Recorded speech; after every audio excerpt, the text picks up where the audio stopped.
What's up and welcome back to Interpreting the Stars, where today we're talking about the new film The Secret Garden, which is an adaptation of the famous 1911 book of the same name.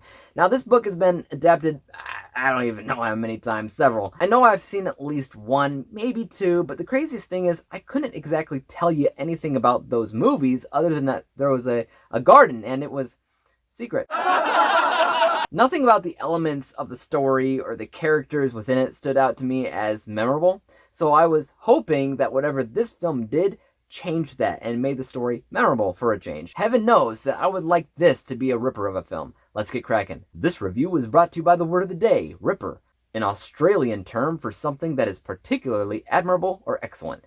That's how you know that Jack the Ripper wasn't Australian. The Secret Garden introduces you to Mary Lennox, a young girl who, thanks to a deadly plague, is left orphaned by her parents, who died from the plague. She's sent to live with her estranged uncle in a massive mansion. However, her uncle is closed off to the world thanks to the death that surrounds him, and the only place that seems to welcome her is a secret garden on the premises that curiously seems to hold magical properties. You know what? This is a really good movie. I wasn't actually expecting that. One of the first things that impressed me about it was the visuals. There's a lot of fantastic visuals going on in this film, and not only because the garden is this mysteriously beautiful place, but from beginning to end, whether or not Mary's in the secret garden, there's beautiful imagery. The visuals were consistently spot on for production design, costume, lighting, color, practical effects, some CGI but not much. Even just being great in one of these areas would make me give the visuals perfect points, but this kind of effort on all fronts was pretty consistent in the film. It's a very pretty movie, made even more gorgeous by the cinematography. This film works very hard on setting up that camera in a way that shows you how big the world is and how small Mary is in comparison, especially at the mansion, which is just something that is incredibly towering. Earlier on in the film, before she even gets to the mansion, she's much more in frame. The world around her seems to be smaller, but at the mansion, everything overshadows her. And some people may not actually notice these things like me. To others, that's just, wide-angle camera lenses that, looks neat. And it does.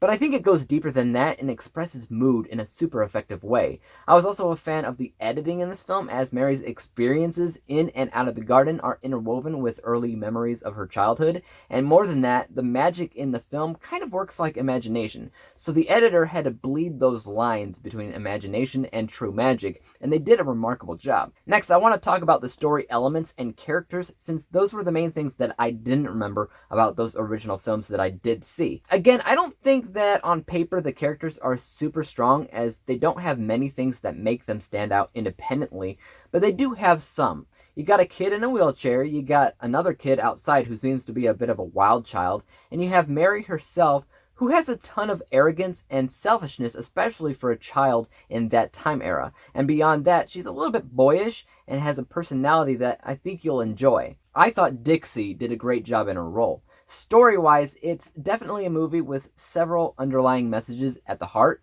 most of which I don't even think I even recognized the first time, which means you might actually be able to get something different out of it with each viewing. When I saw it, I felt a strong theme in hope and human spirit, and most importantly, the natural healing abilities of joy. All great stuff, and obviously from a narrative standpoint, the movie isn't really trying to do anything specific, at least not from a typical standpoint. If you look at it as a problem that needs to be fixed, like the initial inequity that I sometimes like to talk about, that's the deteriorating spirit of the film. It's during a time of unrest. People are dying, people are grieving, people feel hopeless, and so Mary's goal then would be to alleviate some of that grief with the magical properties of the garden.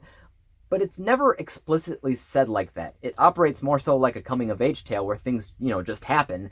And because this is a feel-good type of film, things just happen that tend to make you smile. Anyways, great acting. Everybody in the movie influences the direction it takes in one way or another. They all have great chemistry together. The dialogue between Marion and the other children in the film is great. The balance slowly builds in a way that I dug. There's plenty of deep and meaningful messages here. It feels rather original. It is a very beautiful film in multiple ways. The cinematography and editing are spot on. Blah, blah, blah, blah, blah. All that adds up to an unbiased score of 88%. And I can definitely appreciate how much hard work was put into all those areas for sure. But my bias score is a little bit lower at 72% because I don't see myself rewatching it much, buying it, wanting to own it, or really recommending it to others. When we average out these two scores, we come to the final score of 80%, 80 out of 100 possible stars, granting this movie with a letter grade of B-. Like I said, I can't not praise it for those technical marvels that it takes. There's a lot of great stuff going on behind the scenes, and I'd like to hear your guys' thoughts on this movie in the comments down below. Have you seen The Secret Garden? Are you a fan of the book or any of its adaptations?